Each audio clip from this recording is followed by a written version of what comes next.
ఒక సాధారణ పనివాడు అసాధారణ మేధావిగా గుర్తింపు పొందిన అద్భుతమైన కథ ఇది. దీన్ని పూర్తిగా వింటే don't judge a book by its cover అని ఎందుకు అంటారో మీకే అర్థమవుతుంది. ఇది రవి అనే అబ్బాయి కథ. రవి ఒక పెద్ద యూనివర్సిటీలో జానిటర్గా పనిచేసేవాడు. అక్కడ ప్రొఫెసర్లతో పాటు స్టూడెంట్స్ కూడా అతన్ని చాలా చిన్న చూపు చూసేవారు. కానీ రవి మాత్రం క్లాస్ రూముల్లో చెత్తను ఊడిస్తూ నిండిపోయిన డస్ట్ బిన్లను మారుస్తూ అతని లోకంలో అతను ఉండేవాడు. చూడ్డానికి అమాయకంగా కనిపిస్తాడు, కానీ రవి తెలివితేటలు మాత్రం వేరే లెవెల్ అనే చెప్పాలి. అతనికి నేర్చుకోవాలి అన్న తపన చాలా ఎక్కువగా ఉండేది.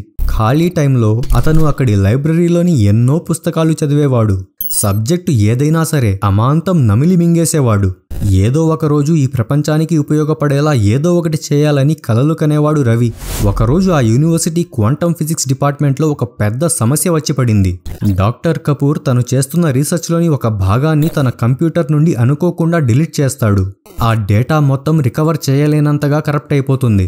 నెలలు తరబడి చేసిన కష్టం వృధా కావడంతో యూనివర్సిటీ అంతా భయాందోళన చుట్టుకుంటుంది. అక్కడి ప్రొఫెసర్లు స్టూడెంట్లు కలిసి ఎంత ప్రయత్నించినా కానీ ఏమీ చేయలేకపోతారు.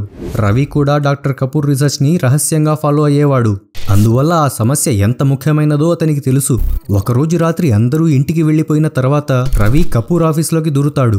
ఆ సబ్జెక్ట్ పై అతనికి ఉన్న పట్టుతో ఆ రీసెర్చ్ గురించి తనకు గుర్తున్న వాటిని కలిపి తిరిగి ఆ రీసెర్చ్ని తయారు చేయడం స్టార్ట్ చేస్తాడు. పొద్దున కల్లా కపూర్ పోగొట్టిన దాన్ని రవి రీక్రియేట్ చేసేస్తాడు. అంతేకాదు, దానిలో కపూర్ ఇంతకు ముందు చేసిన తప్పులన్నిటినీ సరిదిద్ది ఆ రీసెర్చ్ ని ఇంకా బాగా ఇంప్రూవ్ చేస్తాడు రవి. ఆ తర్వాతి ఉదయం కపూర్ కి తన టేబుల్ పై పూర్తయిన రీసెర్చ్ పేపర్లు కనబడతాయి. కపూర్ నమ్మలేకపోతాడు. స్టూడెంట్స్ తనపై ప్రాంక్ చేస్తున్నారు అనుకుంటాడు. కానీ ఆ పేపర్లని దీర్ఘంగా చదివాక షాక్ అయిపోతాడు. అది నిజంగానే తను పోగొట్టుకున్న భాగమే. అంతేకాదు, అతనికంటే బాగా చేసిన రీసెర్చ్ అది. ఆశ్చర్యపోయి వెంటనే డిపార్ట్మెంట్ మొత్తాన్ని ఒక ఎమర్జెన్సీ మీటింగ్కి పిలిచి ఈ పని చేసింది ఎవరు అని అడుగుతాడు. ఎవ్వరూ ముందుకు రాకపోవడంతో కపూర్ సెక్యూరిటీ కెమెరాలని చెక్ చేస్తాడు. అందులో రవి తన ఆఫీస్లోకి దూరడం చూస్తాడు. వెంటనే రవిని పిలిపించి వివరాలు అడుగుతాడు. రవి భయపడుతూ తనకు క్వాంటమ్ ఫిజిక్స్ పై ఉన్న ప్యాషన్ గురించి, ఖాళీ సమయంలో తను చదివే పుస్తకాల గురించి చెప్తాడు. అక్కడున్న ప్రొఫెసర్లందరూ షాక్తో నోరు తెరుచుకుని చూస్తూ ఉండిపోతారు.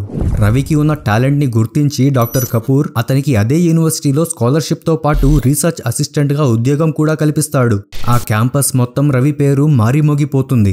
ఒకప్పుడు రవిని నిర్లక్ష్యం చేసిన వారందరూ ఇప్పుడు అతనికి సలాములు కొడుతూ అతని చుట్టూ తిరగసాగారు. అందుకే ఇప్పటి నుండి మీరు కూడా ఒకరి రూపాన్ని, హోదాని చూసి వారి విలువను అంచనా వేయడం మానేయండి. Never judge a book by its cover.